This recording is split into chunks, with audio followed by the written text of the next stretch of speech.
आप हेल्दी खा रहे हैं, वर्कआउट भी कर रहे हैं और साथ-साथ अच्छी स्किन केयर भी कर रहे हैं, लेकिन फिर भी रिजल्ट्स नहीं आ रहे। टायर्ड फील करते हैं और एजिंग भी स्टार्ट हो गई है। तो रीज़न क्रॉनिक स्ट्रेस है। और आज की इस वीडियो में मैं आपको साइंटिफिकली एक्सप्लेन करूँगी कि स्ट्रेस कैसे हमारी बॉडी और हमारी एजिंग प्रोसेस को अफेक्ट करता है और 5 very useful tips how to overcome this stress. I'm going to give you those tips which are very much important. और सबसे ज़्यादा इम्पोर्टेंट, स्ट्रेस मैनेज करना ही क्यों है? अगर ना भी करें तो क्या होगा? I'm certified in managing mental health from the University of Toronto, and in today's video, I'm going to explain everything in very simple words. So stay with me till the end of the video. सबसे पहले तो ये समझते हैं कि हमारी body में 2 तरह के नर्वस सिस्टम स्टेट्स मौजूद हैं। एक सिम्पैथेटिक नर्वस सिस्टम और दूसरा parasympathetic nervous system. Sympathetic nervous system means fight, flight और सर्वाइवल मोड। जब हम continuous stress, fear, pressure, mental exhaustion में रहते हैं तो ब्रेन से बॉडी को ये सिग्नल मिलता है कि डेंजर अभी प्रेजेंट है। On the other hand, parasympathetic nervous system means rest, recover and heal.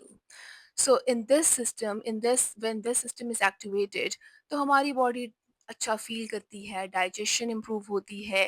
हर किसी की ज़िंदगी में कोई ना कोई प्रॉब्लम, कोई ना कोई स्ट्रगल ज़रूर मौजूद है। अगर आप मुझे कोई ऐसा इंसान बता दें कि जिसकी ज़िंदगी में कोई प्रॉब्लम, कोई स्ट्रगल, कोई दुःख नहीं है, तो ये अवार्ड आपका होगा और ये अवार्ड आपका कभी भी नहीं हो सकता, क्योंकि ऐसा कोई इंसान एग्ज़िस्ट ही नहीं करता।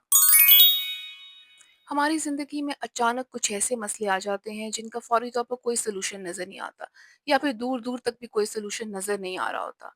इन दैट सिचुएशन हमें खुद को बेवकूफ़ बनाना ही क्यों है?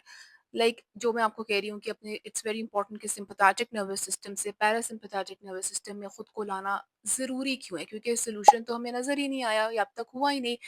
तो ऐसा क्यों करें हम? अपने आप को स्ट्रेस में क्यों ना रहने दें? इसकी सबसे बड़ी वजह ये है कि जब ज़्यादा देर के लिए हमारा सिम्पैथेटिक नर्वस सिस्टम एक्टिवेटेड रहता है, तो बॉडी को हर ये सिग्नल मिलता रहता है कि टेंशन है, something is wrong, danger danger is present. In that case मसला तो in the long run resolve हो जाएगा। आज नहीं तो कल कुछ ना कुछ सॉल्यूशन निकल आएगा। लेकिन उस लंबे प्रोसेस के लिए खुद को स्ट्रेस में रखने के नुकसानात क्या होंगे, वो मे बी इरिवर्सिबल हों, जिनमें आपको ब्लड प्रेशर की बीमारी, डायबिटीज़ या फिर हार्मोनल इम्बैलेंस या इन्फ्लेमेशन एंड व्हाट नॉट। बहुत सी प्रॉब्लम्स आपकी लाइफ के साथ चल सकती हैं जो कि फिर सारी ज़िंदगी साथ रहेंगी। इसीलिए ये बहुत ज़रूरी है, सबसे पहली बात ये समझना बहुत ज़रूरी है कि अपनी बॉडी को ब्रेक देना is very, very much important. अपने आप को इन द अदर वर्ड्स थोड़ा-सा बेवकूफ़ बनाना कभी-कभी बहुत ज़रूरी होता है। तो अब ये करना कैसे है? I am gonna share 5 very useful tips with you. और जैसे कि मैंने पहले बोला था, number 4 is my personal favourite and the tip that actually has worked for me. So and it is totally your call whether you take it or pass, but it works for me. So start करते हैं tip number 1 से। Tip number 1 ये है कि अगर आपको कभी बहुत टेंशन, बहुत स्ट्रेस फ़ील हो रहा हो, तो आप सो जाएँ। अब यहाँ पर sleep doesn't mean that you are feeling lazy और या you are hiding the problem और एस्केप ढूँढ रहे हैं आप। It means it's a mechanism, recovery mechanism, कि आपको थोड़ी देर के लिए ब्रेक मिलेगा। आपका बॉडी सिम्पैथेटिक से पैरासिम्पैथेटिक में आएगी ड्यूरिंग दैट पीरियड जब आप सो गए हैं। अब यहाँ पर बहुत से लोग ये कहेंगे कि जब वो बहुत ज़्यादा स्ट्रेस में होते हैं, तो उनको नींद ही नहीं आती है। आई मीन 50% से ज़्यादा लोगों का ये प्रॉब्लम है कि वो फिर सो नहीं पाते हैं। In that case, tip number 2, meditation. Meditation में सबसे ज़्यादा इम्पोर्टेंट योगा। आप डीप ब्रीथिंग करें, यूट्यूब पे आपको बहुत सी मेडिटेशन की ऑडियोज़ भी मिल जाएँगी जो कि you just close your eyes, आप हेडफ़ोन्स लगाएँगे और आप सुनते जाएँगे, यू फॉलो द स्टेप्स और वो मेडिटेशन की प्रॉपर ऑडियोज़ भी अवेलेबल हैं। इसके अलावा डीप ब्रीथिंग के बाद stretching, this is also very important. Basically आपको प्रेज़ेंट मोमेंट में लाने के लिए है। टिप नंबर 3, आप वॉक पे चले जाएँ और वेरी मच इम्पोर्टेंट, फ़ोन छोड़ कर जाएँ। बेशक 10 मिनट्स की वॉक करें और स्क्रीन डिटॉक्स लाज़मी करें। अपने माइंड को रिलैक्स करने की कोशिश करें। सो ये जो टिप्स हैं ना, ये tip not talking about tip number 1, tip number 2 and 3, ये है कॉन्शियस एफर्ट्स अपने आप को डाइवर्ट करने के लिए और अपने आप को ये समझाने के लिए कि एवरीथिंग इज़ ओके, जबकि नथिंग इज़ ओके। लेकिन ये करना बहुत ज़रूरी है। टिप नंबर 4, जिस तरह से मैंने आपको पहले बात की थी, व्हिच वर्क्ड फॉर मी।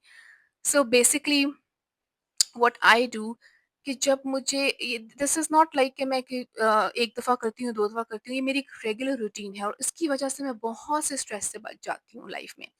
मैं रात को सोने से पहले सबको माफ़ करके सोती हूँ। उसका फ़ायदा सबसे ज़्यादा मुझे होता है।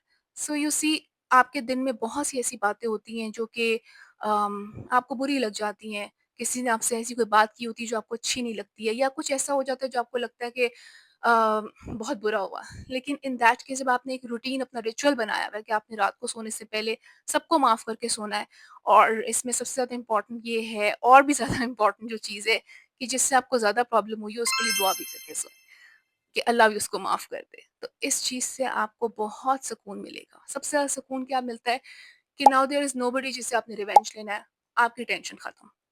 सबसे ज़्यादा टेंशन ही हम अपने दिमाग में ये डालते हैं कि इसने बुरा किया, अब हम ये करेंगे, you are not going to let down anybody. अब आपने किसी को नीचा दिखाने के लिए खुद को एलिवेट नहीं करना। सो ये भी एक बहुत बड़ी अपने लिए चैलेंज बनाना और स्ट्रेस में आने वाली बात है। सो ये स्ट्रेस ही मेरी ज़िंदगी से खत्म हो जाता है। Tip number 5, see we all are different. हम सबका one thing which works for me might not work for you and one thing which works for you might not be working for me. So ये चीज़ हमने अब tip number 5 में ये कि खुद find out करना है हमारे लिए क्या चीज़ हमें खुशी देती है, जिसमें इट कुड बी एनीथिंग। कुछ लोगों के लिए पेंटिंग थेरेप्यूटिक है, कुछ लोगों के लिए म्यूजिक सुनना उनको अच्छा फील होता है उससे। मतलब कि हर किसी के लिए different things work differently for different people.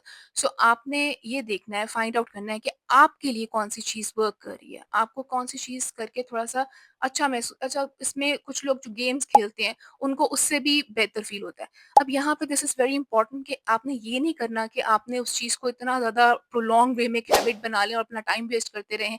उसको आपने एज अ स्ट्रैटेजी यूज़ करना है। जो भी आपकी हैबिट या जो भी चीज़ आपको benefit कर रही है, just use it as a strategy. So if you want to look younger, feel lighter, and live healthier, don't just focus on skincare, calories, and workout. Learn how to regulate your nervous system. These were just the 5 tips that I shared with you. There might be so many other tips. So आपने इस video के comments में अगर आपको ये video अच्छी लगी है या आप शेयर करना चाहते हैं कि आप इसमें से कोई पिक एंड चूज़ करेंगे या फिर कोई ऐसी टिप जो मैंने मिस आउट की है, आपको लगता है कि वो भी फ़ायदेमंद है, तो आप ज़रूर शेयर करिए, किसी और का फ़ायदा हो जाएगा। सो और इसके अलावा इस अगर आपको ये वीडियो अच्छी लगी है तो इसको लाइक और सब्सक्राइब ज़रूर कीजिए। सो आपको फर्दर बहुत अच्छी इन्फॉर्मेटिव वीडियोज़ मिलती रहेंगी।